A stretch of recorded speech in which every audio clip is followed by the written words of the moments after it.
L'un de nos objectifs était de réduire de moitié la quantité de plastique que l'on trouverait, donc de 50%. Mais on n'a pas réussi à atteindre ce seuil. La quantité de plastique qui est produite à l'échelle mondiale augmente très rapidement. On sait aussi qu'environ 20% de ce qui est fabriqué aboutit à la présence de plastique dans la nature, l'environnement et l'eau. Donc on ne peut pas suivre le rythme de sa production dans le monde. Les actions pour s'en débarrasser ne peuvent pas aller à la même vitesse.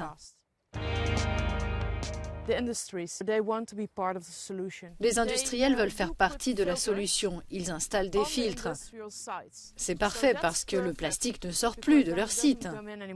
Le problème auquel on fait face aujourd'hui, c'est quand le plastique se trouve en dehors des sites, qu'il est transporté par camion par exemple, qu'il se retrouve collé à leurs roues et qu'il finit dans la nature. Le problème se pose aussi quand il est acheminé vers une autre usine où il est transformé en matériaux. S'il s'échappe lors du transport et qu'il commence à pleuvoir, il part dans le système d'évacuation des eaux. Et ce sont des égouts classiques qui n'ont pas de filtre, donc il finit encore dans nos cours d'eau.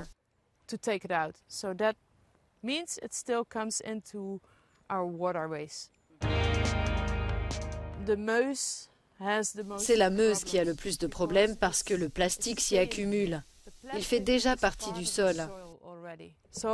Donc ici, les générations futures auront un sol rempli de plastique et c'est un désastre.